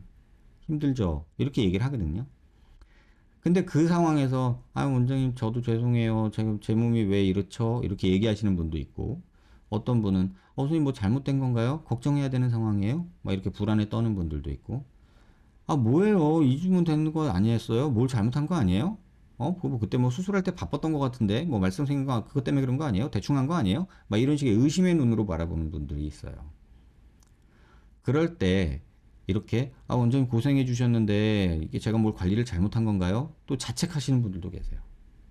근데 오늘 그 환자분을 봤는데 아주 말짱이 잘 나서서 오셨어요. 그리고 뭐, 뭐 잔뜩 사갖고 오셨어요. 고맙다고. 이게 계속 반복되는 이유는 우리가 서로를 신뢰하지 못한 채로 거래 관계로 만났기 때문에 그래요. 내가 얼마 줄게. 내가 원하는 이 수술 해줘. 라는 거래 관계. 사실 냉정하게 말하면 틀리지 않죠. 계약 관계죠. 법적으로 보면 더 그렇고요. 하지만 대부분의 의사들은 그 관계에 대해서 법적인 관계, 계약적인 관계라기보다는 환자를 내가 예쁘게 만들어주고 싶어하는 이 욕구가 있어요. 물론 돈을 받아서 해주는 게 아니라 이 환자는 이렇게 하면 예쁘겠다. 이렇게 해놓으면 내가 뿌듯하겠다. 이런 자기만족도 있단 말이에요. 근데 그게 내 계획대로 안 됐을 때 나도 속상한 거예요. 마치 내가 과외 선생님이었는데 옛날에 공부 진짜 열심히 가르쳐줬던 학생이 있었거든요. 과외 선생님이었는데 이 친구 시험 잘 봤으면 좋겠어요. 근데 이 친구가 시험을 못 봤어요. 그러면 에이, 새끼 뭐 난 잘 가르쳤으니까 네가 시험 못 본 거 나보고 어쩌라고. 이렇게 생각하지 않잖아요. 아, 속상해요. 아, 이 새끼 잘했는데 너 뭐 왜 그랬어? 왜 실수한 거야? 뭐야? 근데 같이 공부했던, 같이 고생을 같이 했던 친구든, 아, 선생님 죄송해요. 제가 그때 시험 볼 때 제가 미쳤나 봐요. 뭐 이렇게 얘기하기도 하고, 아, 그때 잠깐 배 아파가지고 화장실 갔다 왔는데 그래서 정신 팔렸나 봐요. 이렇게 얘기하는 친구도 있을 수 있죠. 근데 그 친구 어머니, 과외비를 직접 나한테 줬던 어머니는, 선생님, 왜 애를 과외를 시켰는데 성적이 안 올라요? 라고 얘기할 수 있겠죠. 같이 하는 거는, 같이 한 사람은 그렇게 말 못 하잖아요.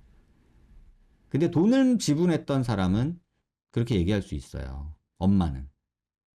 근데 같이 공부를 했고 진짜 잘 했고 이런 뭐 같이 숙제 보고 막 이러면서 막 같이 고생했던 친구는 자기도 알거든, 내가 고생한 거. 그 자기도 고생한 거 내가 인정하거든. 결과가 마음에 안 들 뿐. 그럴 때 같이 쏘리하는 거지. 네가 잘 안 가르쳐 줘서 그래. 네가 좀 더 가르쳐 줬어야지. 뭐 이런 식으로 남 탓하는 무드로 가지 않아요. 그러니까 수술도 여러분하고 저랑 같이 하는 거예요. 환자랑 의사랑 같이 하는 거예요.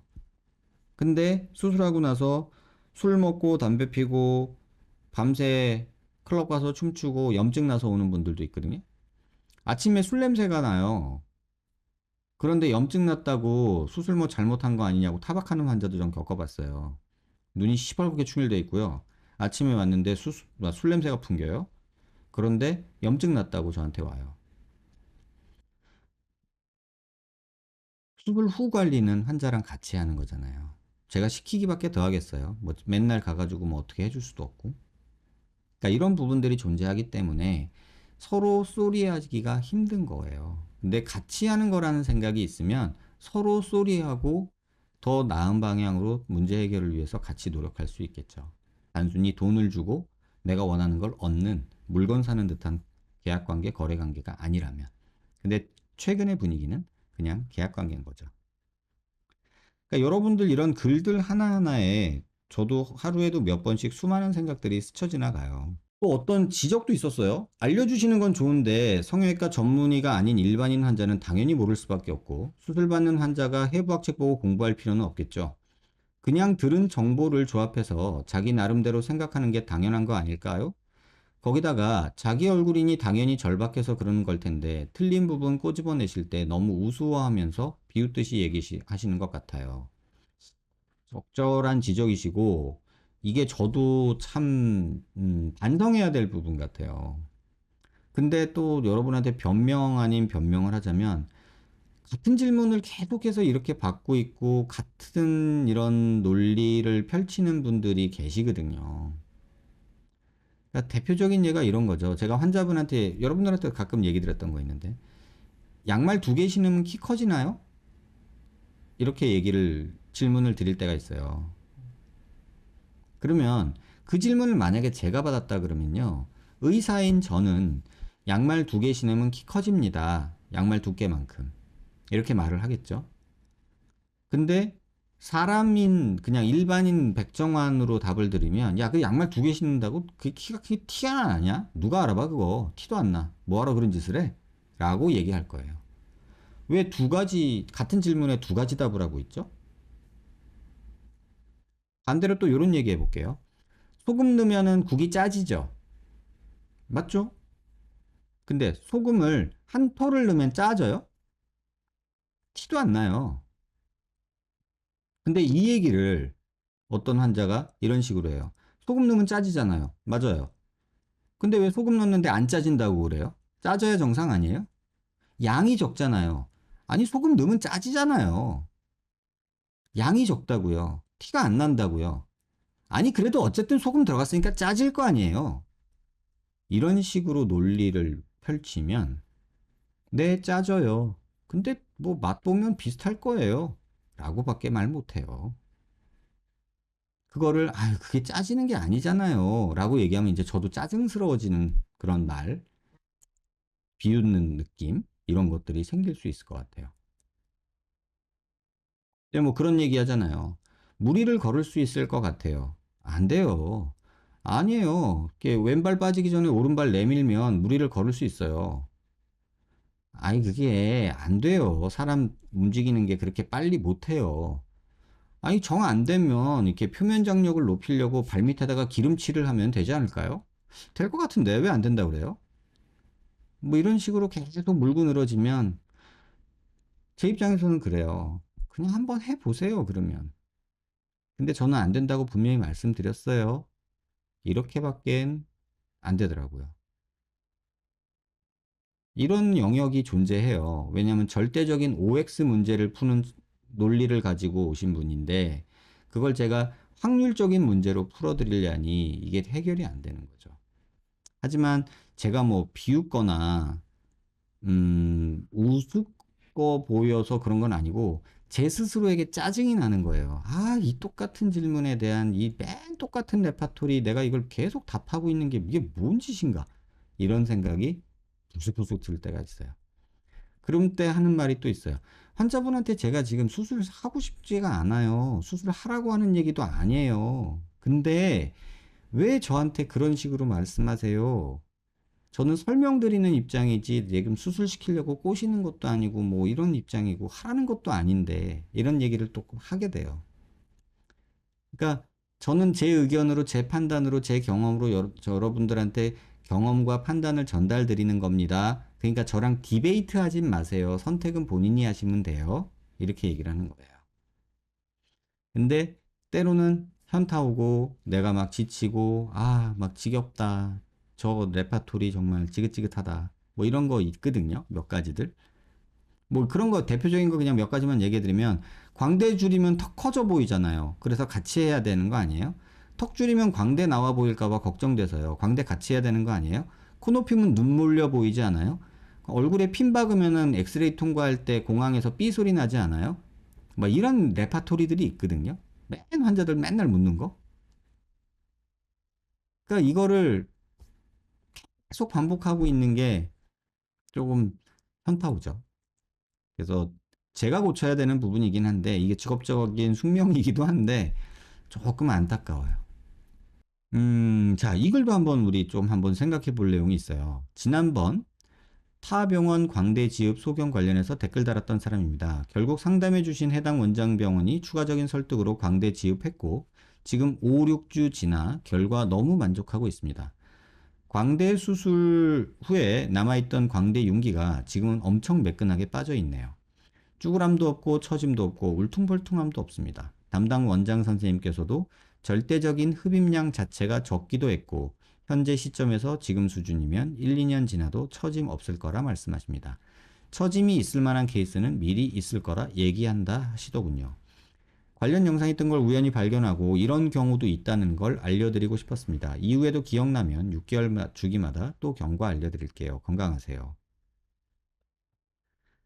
수술대 오르기까지 얼마나 고민하셨어요? 결과가 좋다 하시니 다행이에요. 전 계속 고민만 하다가 무서워서 마음 접었거든요. 자, 얼굴 광대 지흡에서 제가 웬만하면 하지 마세요 라고 말씀드렸죠. 저는 수술하고 효과가 좋은 경우를 지금까지 본 적이 없습니다 라고 말씀드렸죠. 이건 제 경험이에요. 근데 모 병원에서 얼굴 지방흡입만 주로 하시는 선생님이 광고를 하죠. 뭐 계란형 얼굴을 만들어준다. 달걀 수술 뭐 이런 거 이름을 붙이셨더라고요.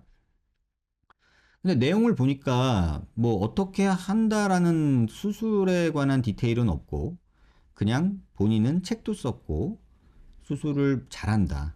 그러니까 못하는 사람들이 하지 말라고 하는 거지 잘하는 나한테 하면 괜찮다. 뭐 이렇게 말하는 분들 있었어요. 근데 뭐 제가 틀리고 그분이 맞을 수 있어요. 아까 제가 말씀드렸잖아요. 어떤 수술이라도 제가 안 하는 수술이 있거든요. 예를 들면 보조개, 그 다음에 눈 밑 애교 필러 이런 거 전 안 해요. 이제는 해달라고 해도 안 해요. 근데 누군가는 애교 필러 맞고 되게 어려 보인다고 좋아하시는 분도 있고요. 보조개 만들고 너무나 행복해 하시는 분들도 있어요.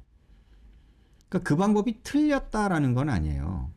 다만 여기서 여러분들한테 한 가지 그냥 제 의견을 첨언을 하면 이 내용에도 저는 분석적으로 쪼개서 봐요. 자, 광대 지방 흡입을 했고요. 지금 5, 6주가 지났고 매끈해졌다. 근데 수술해 주신 선생님이 흡입량 자체가 적었다. 자, 흡입량이 적었는데 매끈해졌다. 얼마 빼지도 않았는데 매끈해졌다. 지금 내용이 그거거든요. 그리고 수술하고 지금 5주가 6주 정도 지났다. 그러면 이 글만 딱 보면 지금 효과는 지방 흡입의 효과가 아니라 지방 흡입할 때 넣은 스테로이드 효과일 가능성이 많아요. 그리고 또 하나는 수술 전이 이만큼이었어요. 수술 전이 이만큼이었고요. 수술하고 났더니 이만큼 부었어요. 그러면 5, 6주 지나면 붓기는 빠졌겠죠, 이렇게? 그러면 비교는 얘랑 얘를 하면 안 되고요. 얘랑 얘를 해야 돼요. 근데 이거에 대한 객관적인 자료는 없어요. 그냥 환자의 느낌만 있는 거예요. 대부분의 사람은 이렇게 수술 전, 수술 후 직후의 붓기, 그 다음에 수술 후 이랬을 때 얘랑 얘랑 비교하지 않고 얘랑 얘랑 비교하는 습성이 있어요. 그리고 또 하나, 보통의 우리가 검사를 할 때 어떤 검사를 하죠? 약의 효능을 검사를 할 때 대조군을 더블 블라인드 테스트라고 들어보셨나요? 이중 맹검법이라고 하는데요. 약을 두 개를 준비해요. 하나는 진짜 약, 하나는 가짜 약. 그리고 의사들한테 약을 줘요. 진짜 약인지 가짜 약인지 안 가리켜주고 의사한테 약을 줘요. 그러면 약을 주는 의사도 이 약이 진짜인지 모르고 그 약을 먹는 환자도 이 약이 진짜인지 몰라요. 그러니까 주는 사람 먹는 사람 둘 다 진짜 가짜를 몰라요. 그 상태에서 나온 결과를 보고 약을 처음에 진짜 약 가짜 약을 준비한 사람이 그 데이터를 받아서 판단하는 방식이에요. 이중맹검법이라는 게 왜 나왔냐면 플라세보 효과라고 들어보셨죠? 위약 효과. 우리는 열이 나는 환자한테 타이레놀이에요 하고 밀가루로 만든 타이레놀 모양의 가짜 약을 주잖아요. 그러면 그 약을 먹은 환자에서 20, 30%에서 진통제를 먹었더니 이제 머리가 안 아파요. 열이 내렸어요. 이런 거를 경험해요. 그래도 내가 여기 구멍 내고 지방흡입하고 수술했는데 이렇게 부었다가 싹 가라앉은 거 보니까 전부 다 나아진 것 같아. 이렇게 느끼기 쉬워요. 그런 것 중에 대표적인 게 우리가 먹는 보약이죠. 보약. 또는 무슨 뭐 이렇게 몸에 좋은 뭐 식이 있잖아요. 뭐 개고기를 먹었더니 힘이 불끈, 뭐 장어 꼬리를 먹었더니 아주 밤에 힘들었어. 뭐 이런 얘기 우리들 농담삼아 하잖아요. 뭐 그런 약들 많죠. 뭐 해구신 뭐 이런 거. 뭐 주로는 스태미나 관련 막 이런 약들 많죠. 그래서 이런 것들이 우리한테 있기 때문에 또 대표적인 예가 그거예요. 뭐 옛날 사람들, 뭐 저를 포함, 제 주변 사람들 포함, 뭐, 나 요새 너무 기운이 없어. 병원 가서 영양제 한 대 맞아야겠어. 이런 사람들 있죠. 근데 영양제가 뭐죠? 설탕물이에요, 설탕물. 포도당 주사예요, 포도당 주사. 근데 거기에 들어있는 게 밥 한두 숟갈밖에 안 된단 말이에요, 칼로리로 보면. 근데 왜 그거 맞으면 기운이 볼끔 나? 커피 믹스, 커피 한 잔 마신 거랑 당 성분이 비슷한 게 들어가는 건데. 이런 일들이 비일비재하기 때문에 이 한 분의 경험으로 그 병원 지방흡입 잘하는구나. 광대 지방흡입 효과 있구나. 이렇게 판단하면 안 된다는 거예요. 그렇다고 이게 거짓말이라는 건 아니에요. 근데 두 가지 맹점이 있어요. 아까 말씀드린 대로 이런 경우라면 지금 이건 수술의 효과가 아니라 스테로이드의 효과일 수 있고요. 스테로이드 효과는 한 3개월, 짧게는 길게는 6개월 후에 없어져요. 그래서 3주, 4주, 5주, 6주 이때 판단하는 게 아니라 최소 3에서 6개월 정도 지났을 때 수술 전의 모습과 수술 후의 모습을 객관적으로 비교 평가해야만 우리는 이 수술의 효과를 정확히 알 수 있어요. 그래서 6개월 주기마다 경과 또 알려드릴게요. 너무 감사해요. 꼭 알려주셨으면 좋겠어요. 근데 지금 그래서는 그 세 가지 정도 저한테는 의구심이 든다는 얘기예요. 스테로이드 효과일 수 있겠구나. 흡입량 자체가 적었으니까. 부었다 빠져서 실제보다 불었다고 환자분이 느낄 수 있겠구나. 또는 수술이라는 걸 했는데 당연히 좋아졌겠지. 라는 이런 믿음. 이런 것들이 짬뽕되어 있는 글이에요. 그래서 사실 이런 경험담은 그냥 경험담으로 그냥 저는 참고를 하지 이게 사실이다 진짜다라는 거에 그렇게 크게 의미를 두진 않아요. 왜냐면 저는 제 눈으로 보지 않은 건 믿지 않아요. 뭐 사진 갖고 장난할 수도 있잖아요. 이거 봐요. 광대 있었는데 광대 없어졌잖아요. 사진 각도만 살짝살짝 바꿔도 진짜 없어진 것처럼 보이게 만들 수 있어요. 뭐 특별하게 포샵을 하지 않고 장난 안 쳐도 각도 조절과 조명 조절만으로도 좋아지게 할 수 있어요. 그러니까 그런 영역들이 존재하니까. 아무튼 그래도 뭐 특별한 문제 없이 경과 마음에 드신다니 저는 개인적으로는 축하드리고 다행이다라는 생각을 하고 있어요. 환자가 거짓말을 하는 것 같은데요. 아니 선입금인데 턱급 비용만 받고 추가 수술을 해줄 해자스러운 병원이 어디 있어요. 자기 탓 안 하고 싶어서 거짓말한 듯. 나 같은 경우도 눈 밑 지방 재배치랑 쌍수 같이 하러 갔는데 한다고 했다가 수술대에서 취소했어요. 저와 환자분 말은 말이 안 돼. 저는 병원에 있으면서 환자 말을 또 의심하고 의사 말도 의심해요. 그리고 제가 믿는 건 보여지는 눈앞에 CT와 사진밖에 없어요. 그러면 말과 그 환자의 말, 의사의 말을 참고해서 내 눈앞에 펼쳐진 팩트를 이렇게 짜맞춰서 판단하는 거예요. 그래서 환자가 말한다고 무조건 다 믿지도 못해요. 지금 세상은. 또 예를 들면 대표적인 게 그거죠. 선생님 저 턱 6mm 전진했어요. 어떻게 아세요? 아니 의사 선생님이 6mm 전진했다고 했어요. 그러니까 전 6mm 전진한 거예요. 이렇게 얘기를 해요. 근데 CT 보면은 2mm 전진됐거든요. 2mm 전진됐는데요. 그러면 아닌데 6mm 했다고 그랬는데 6mm 했다니까요. CT 잘못된 거 아니에요? 저한테 이렇게 얘기를 하는 분들도 많아요. CT는 거짓말하지 않아요. 환자는 기억이 왜곡될 수 있고 의사는 거짓말을 할 수 있고 환자도 거짓말을 할 수 있고 의사도 기억이 왜곡될 수 있고 그렇기 때문에 저는 정확한 객관적인 팩트인 사진과 CT만 믿어요. 참고하셨으면 좋겠어요. 나도 지금 오른쪽 사진처럼 돼 있는데 내 볼살이 많아서 처진 거구나 하면서 대충 만족했는데 그런 게 아니었구나. 자, 괜히 이제 제가 알려드려서 잘못된 병이 된 경우죠. 제가 말씀드렸잖아요. 요런 경우가 좋으냐, 요 경우가 좋으냐 얘기했을 때 어떤 사람은 이게 좋다고 할 거고 어떤 사람은 그래도 이게 좋다고 하는 사람이 분명히 존재한다는 거예요. 그러니까는 누가 어떻게 생각하든지에 대해서 우리 판단은 하지 말자고요. 그냥 미쳤어 이게 좋다고? 동거 아니야? 이런 얘기 하지 말자고요. 평가하지 말자고요. 다만 나는 그래도 이게 난 것 같은데? 이런 의견 표명은 상관없지만 미쳤네. 이 상태에서 왜 이걸 잘러? 의사도 환자도 미친 거 아니야? 이런 건 하지 마세요.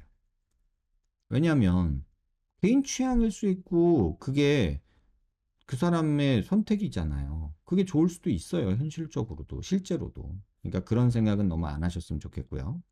와, 뭔가 자기 전에 듣기에 너무 좋아요. 조용하게 수다 떠는 느낌. 늘 의문이었던 얘기를 해주셔서 좋네요. 요즘 어디든 실밥 뽑으면 그 후로 보질 않는데 나는 여태 이런 환자 없었다. 다들 좋아한다. 라는 말을 남발하더라고요. 그 이후로 본 적도 없으면서. 이 부분에 대해서는 꼭, 혹시라도 이 영상을 보시는 성형외과 선생님이 계시다면 제가 당부드리고 싶은데, 환자 경과를 조금 오래, 길게 보시면 본인 수술이 늘어요. 본인 수술에 대해서 복습하게 돼요. 근데 애써 외면하면 자뻑에 빠지거나 본인이 실수하는 거를 모르게 돼요. 그래서 환자분들도 이런 부분들 생각하셔서 수술 받고 괜찮다고 그냥 말지 마시고 경과 보면서 의사랑 꼭 확인 받으시고 이런 거를 그냥 조금 습관화하고 일반화됐으면 좋겠다는 바람을 조금 가져봐요. 비순각이 커지는 걸 왜 좋아할까? 콧구멍 많이 보이면 돼지코인데 비순각이 꺼져 있으면 사람이 불쌍해 보이고 우울해 보여요. 그러니까 튀어나온 게 더 예뻐 보이는 사람도 있는 거죠. 민효린 씨가 여기가 비순각이 많이 나온 편이잖아요. 근데 민효린 씨 그 비순각 나온 모습을 좋아하는 사람도 있지만 그거 싫어하는 사람도 있습니다, 여러분. 어떤 분은요, 본인이 돼지코인 게 좋다고 하시는 분도 계세요. 일반적이지 않죠? 하지만 우린 그 다양성을 인정해야 된단 말이에요. 그러니까 이렇게 의견 표면 정도까진 괜찮은데 뭐 여기다가 엥? 미친 거 아니야? 제정신이야? 이런 건 하지 말자고요. 서로에게 상처될 수 있어요. 그리고 본인의 생각이 항상 옳다는 생각은 버리세요. 제가 오늘 말씀드렸던 내용이 다 그런 내용이에요. 정답은 없어요. 누구 의견이 맞을 수도 있고 누구 생각이 틀릴 수도 있고 이런 다양한 의견이 존재하는 세계인데 그런 세계에 우리가 살고 시대에 살고 있으면서 현명해지려면 다양한 면을 받아들일 수 있는 지식과 내가 마음속에서 열린 마음이 있어야 되는데 내가 원하는 거에 집착한 나머지 지식은 없으면서 내가 원하는 답을 찾아 헤매이는 서칭과 공부는 결국은 많은 그 상업적인 그런 함정을 깔아놨거든요. 지뢰밭을. 꼭 그 지뢰밭을 밟고 터지거나 함정에 빠질 수 있다는 거 꼭 기억해 주시기 바랍니다. 절대적으로 누가 맞진 않아요. 근데 말꼬리 잡는 논쟁들은 서로 피곤하지 않겠나 이런 생각 다시 한번 해보고요.